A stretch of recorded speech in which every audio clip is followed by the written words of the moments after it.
In the friend department with Dean. I call him Stark. He was my training partner and friend. He's still my friend, he's just not my training partner anymore. And I lived in San Luis Obispo with Dean in the early 90s, and we trained like machines together. I moved up there because I wanted to train with the great Dean Starkey. I mean, who doesn't want to do that?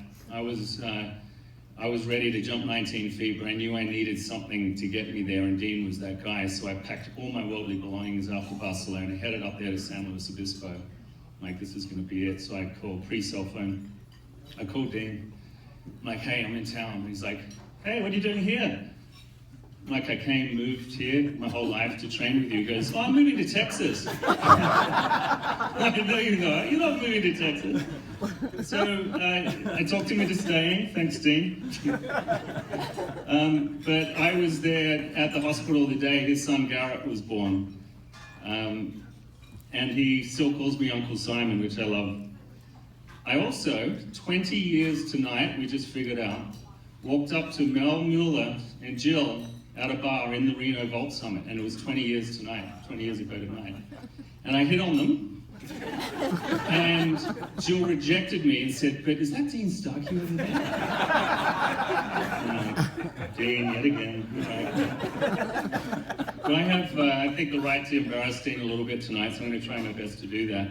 Shortly after that, though, before I'm going to tell one story. There are a lot of stories of Dean Starkey that I could tell. Some of them don't involve alcohol, so I'm going to pick one of those tonight. And but just before that, there was just after Dean and Jill got together, we were up, and I was actually coaching Dean at the Prefontaine Classic in Eugene. Do you remember that? And Dean went over 601 after having a great meet, and he put the bar at 601, and no American had jumped 6 meters yet, and he was just so far over it and brushed it on the way down. And it was so excruciatingly close for him to hit that level. And had he cleared that and kept it up that day, I would have also been his longtime coach. But because it didn't quite stay up, we'll all agree that Jan Johnson was his coach at that time. So, thanks, Jan. No, Jan was. Is Jan here, by the way? But the story I want to tell tonight is one of the Grand Prix meet in Brazil. We would be training really, really hard, and then we'd go to all these exotic places around the world. And back then, in 1994, this guy was there. The Grand Prix meet was in Sao Paulo, and it was one of those meets where all the best guys were there, and me. And everyone seemed to be just on fire. There were like 80,000 people in the stadium, and Brazil just loves their track and field. And I got to know Dean so well, like almost like we were married a little bit, but in a platonic way. And I could just tell that he was on that night, because the bar went up, a few people went out, including me.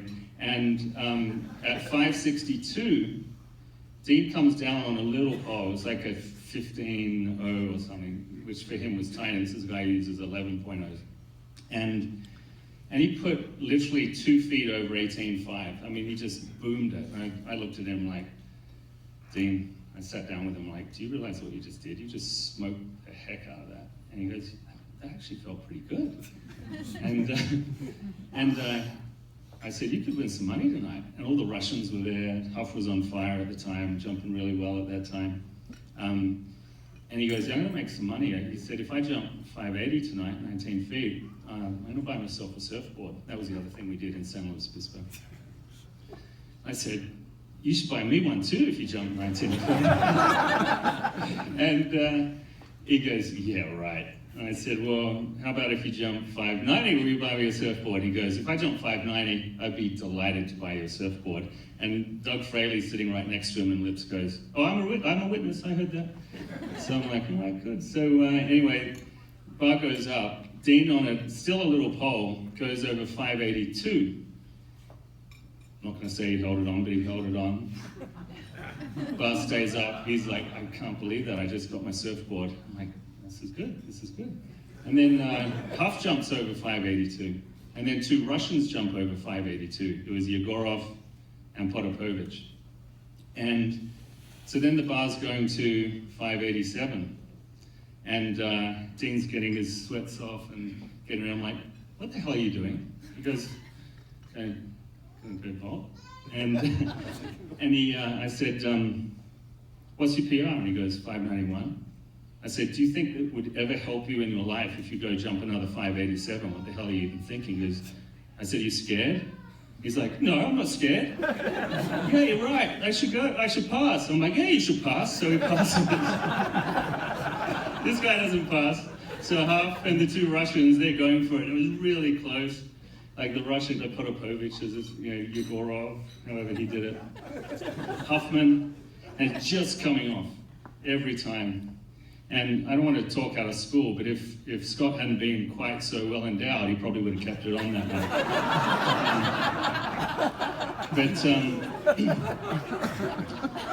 So anyway, lo and behold, they all miss all 3 attempts, and guess who's still in the meet? It would be Starkey. And I'm like, okay, now we're both on the same side of the table, and I'm like really wanting to help Dean at the next bar, so he goes to 592. By that point though, and it was really late at night, there was no one left in the state, no other meet or events going on, but there were still 25,000 people, and they all came to Dean's end of the stadium.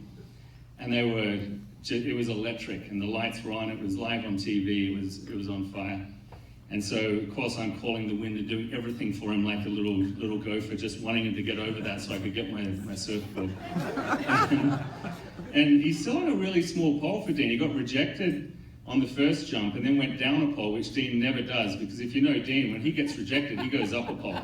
He is crazy. And sometimes 2 poles if it's a headwind. So anyway, I'm like just getting the wind perfectly right, and there's 25,000 people, we're doing this, and of course we got the whole stadium just going nuts, and then he comes down, and I think his pole being so soft must have hit the back of the pit and popped him extra high. Not that I'm taking anything away from yours, current PR, but I'm not saying he held it again, but he pulled it down and he held it, and the thing stayed on. Everyone erupts, I sprint onto the pit and tackle him, and I'm like, woo! And he got it, and I got it. And so of course, the first call we make after drug testing is to the travel agent. We cancelled our flight to push it off another night so we could stay up partying all night. But, well, we did. And then the next day we flew back to LA, and San Luis Obispo is about 4 or 5 hours north of LA. So we got the car and we drove up, and guess where we stopped? We stopped in Santa Barbara at a surf shop. Dean bought 2 surfboards, and we went surfing as the sun was setting. It was so beautiful. It was like the best weekend ever. And it was almost romantic. It was amazing. So, I don't know, I just think that Dean is the best guy I know. I'm super happy to be his friend. I think that whole story says 3 really great things about Dean. One is that in moments of incredible stress, he's extremely gullible.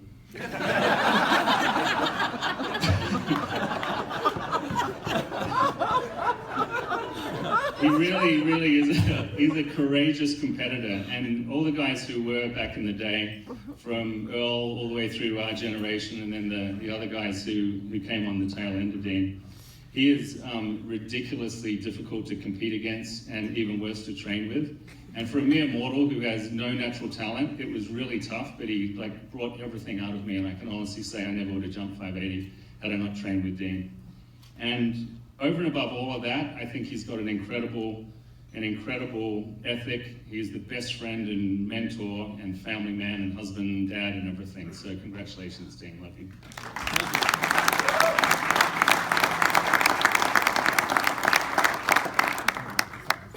Thanks, Simon. I told you that was a cool accent. That's hard to follow.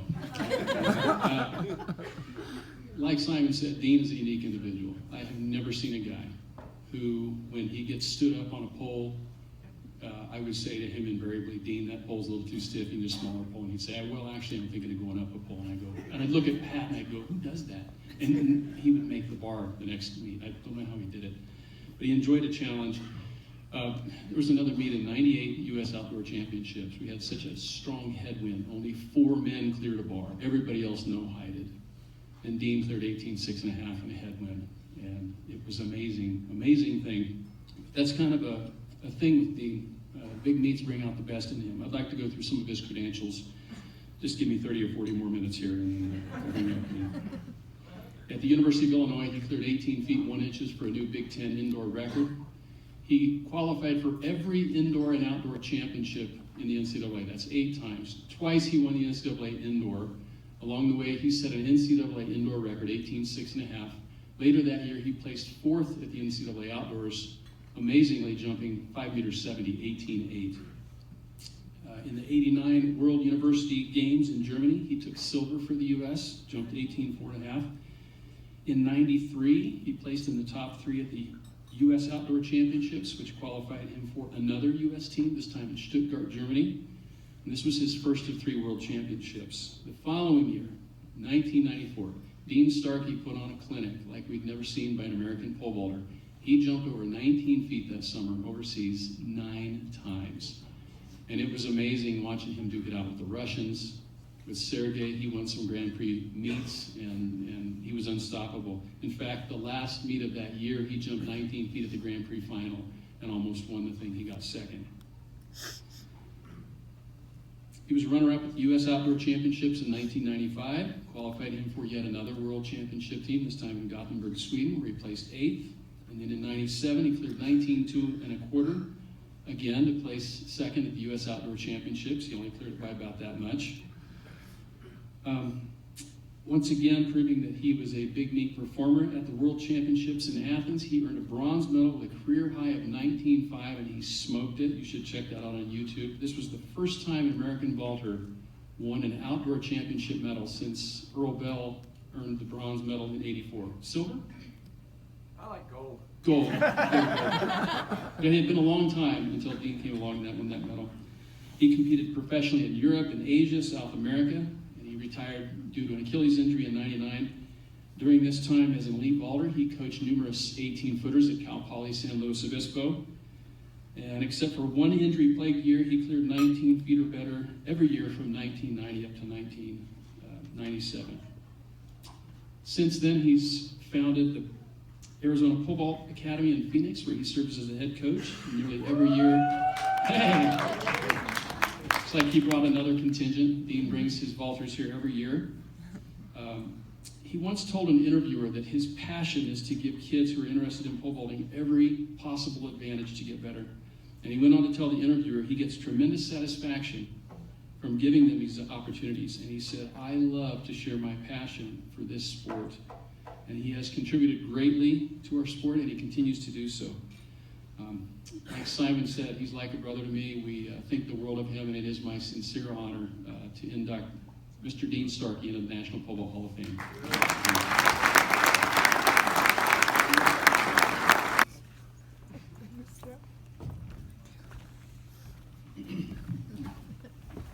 Wow, you guys are tough act to follow. Scott and Simon, thank you for the introduction and the great memories. Thanks for going easy on me. You guys are 2 of the best friends I've ever had. I would also like to thank UCS Spirit, the chapels, and everyone else involved in putting on this incredible Pole-vault Summit experience. You guys do a fantastic job. Also, since I've never actually really announced that I've retired, I might as well do it now. I'm no longer a professional pole vaulter. And no, I'm not going to prove it by jumping here tomorrow. I'm truly humbled and honored to be included in the Pole-vault Hall of Fame alongside our greatest pole vaulters in this country. As I was thinking about what I wanted to say here tonight, I thought all about the possible stories and experiences, and I left the funny ones to Simon and Scott. But one of the stories that I haven't told adequately or in total was all the people that helped me along the way. I mean, I had tremendous support from so many people in so many different places. I was living in Chicago, where I went to Palatine High School, and that was the first of 3 high schools that I attended. I was a mediocre freshman B football player. I was the worst player on the freshman C basketball team, evidenced by the fact that I never played a single minute for the entire season. And I pretty much still suck at it. At this point in my life, team sports didn't really seem to be my thing. After basketball season, I felt discouraged about doing team sports, and I remember sitting in the kitchen a few days before the track season started. My good friends John and Steve Rossini tried to persuade me to join the track team and just give it a shot. Told them I wasn't very interested and made every excuse why I couldn't do it. My mom, who's here tonight, joined in the conversation, and she told me to just try it, see how it goes. And she also said, you can choose between doing a sport or getting a job. Since I thought getting a job was worse to me than going out for track, I reluctantly agreed to try it. One of the coaches suggested that I try pole vaulting since there were not many who wanted to try it. Since there weren't many vaulters, I thought my chance of getting to compete were much better, so I thought I'd give it a go. Turned out I was not that great at pole vaulting at first. Due to my erratic form, I earned the nickname Gamera, who was the flying turtle monster from the old Godzilla movies. For those that are too young to remember. It didn't matter though. I absolutely fell in love with it, and I ended up vaulting 11.6 and 13.6 my freshman and sophomore years at Palatine. But my pole vaulting career would have never even started if it weren't for some heavy persuasion by the Rossini brothers, and my mom. So I thank them for that. Mom, you want to say hi? There she is. So my junior year, I moved out to California from the Chicago area where I had grown up. And my first day at Logan High School, I went to talk to the head track coach, Roger Stewart. And I told him that I wanted to join the track team and that I jumped 13.6. And he looked at me with such excitement, like I just told him my PR was 19 feet. And he said that they didn't have a vaulting coach, but that he was going to make a phone call and might be able to find a coach to help me. So before I knew it, he hired Coach Greg Tardieu, who was immediately hired as a substitute teacher, and now he was on board as my new coach. And he taught me a lot, and we had a great season and ended up with a PR of 15.2 my junior year. So I was really lucky to have a coach like Coach Stewart, who took the effort to find someone to help someone that he thought had potential. So I thank him for that. Life circumstances brought me back to the Chicago area for my senior year, but to a different high school that I had previously gone to. So now I'm at my third one. My dad and I went over to Maine West High School to meet with the track coach there. His name is Ron Brown, and to find out if they had any kind of a track program or a pole vault coach or anything like that. And just like my last high school that I went to, there was no pole vaulting coach or equipment to speak of. But Coach Brown assured us that he would take care of everything, and a day later he recruited one of the school's teachers, Ralph Murdy, who admittedly knew nothing about pole vaulting, but was willing to do whatever he could to help him. So Coach Murray drove me, my stepbrother Paul, and the other vaulters around to various schools in the area to practice on their pits and use their poles. Since we didn't have much vaulting technique, or much knowledge about vaulting technique, we adopted a strategy that I don't suggest anyone follow, and I say this for a lot of things that I tell kids. I don't suggest do this, but this is what I did. And so the strategy was to put my grip height to however high the crossbar was, regardless of how high it was. And so for example, to jump 14 feet, I held 14 feet, and so on. So I had marks every 6 inches up my 5-meter pole, and that system seemed to work all the way up to my high school PR of 16.3 with a grip of 16.3.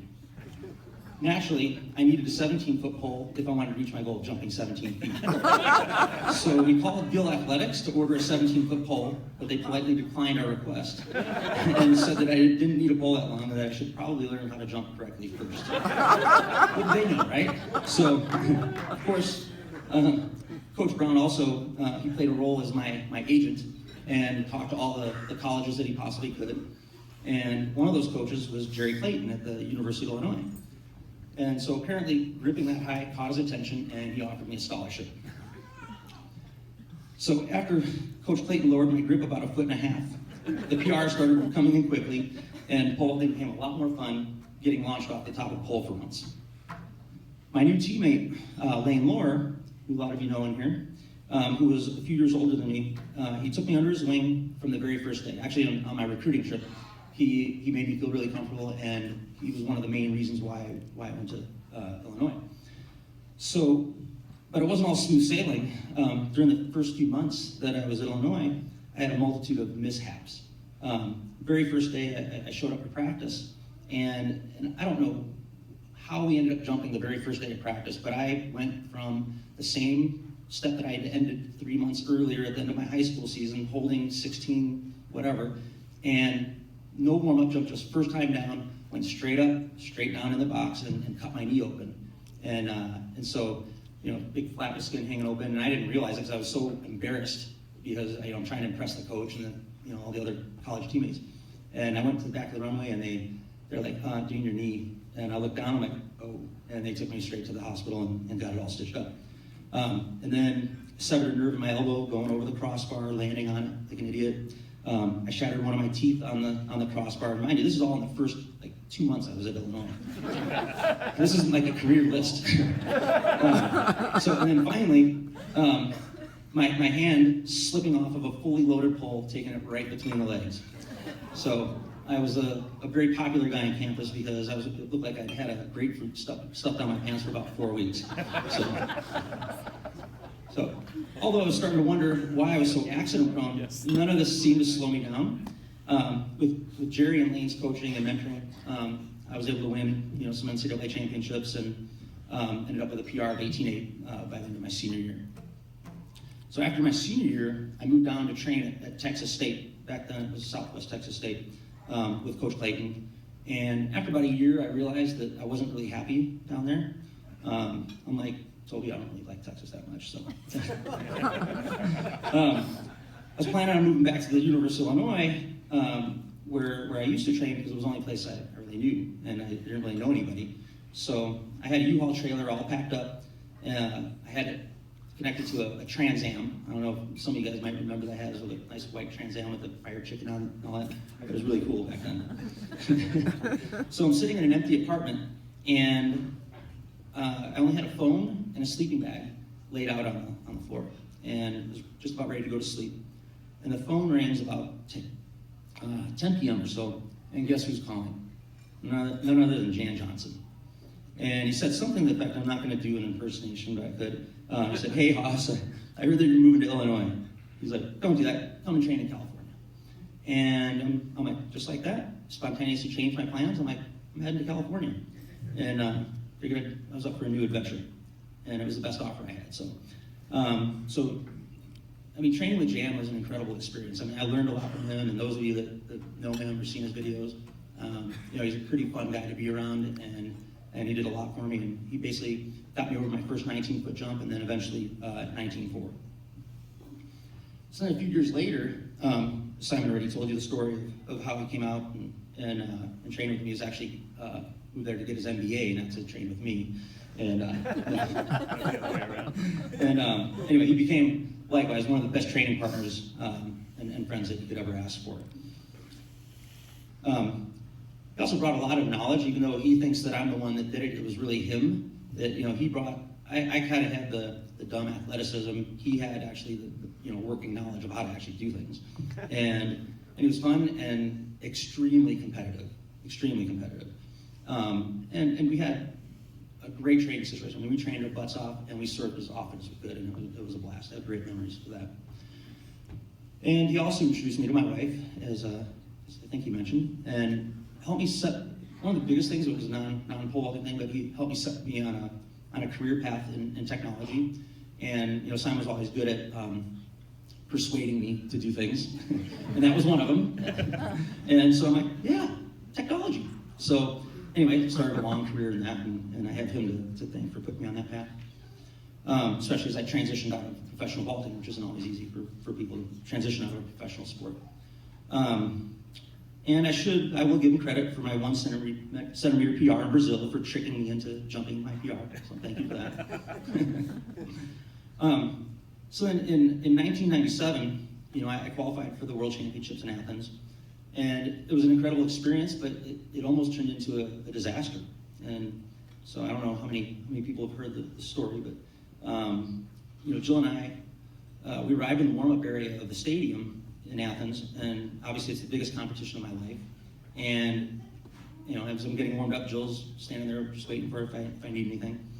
And as we're being hauled into the holding area, into the stadium, for warm-ups, and I had just got done with my whole warm-up, so I did all my sprint drills, I'm ready to go. They're like, all right, into the stadium, we're gonna do your warm-up jumps. And I look at my bag, and my spikes went in there. And I'm like, oh crap. And so, as I was standing there, I'm like, all right, I gotta find Jill. So, Jill went in and found somebody with a cell phone, which wasn't very easy back then. And she basically called my roommate that was still there, luckily. He was able to grab those spikes and put them on the next bus, which was 45 minutes away from the stadium. And I'm thinking, oh man, we're gonna have to go right out into the stadium. And for whatever reason, the competition was delayed.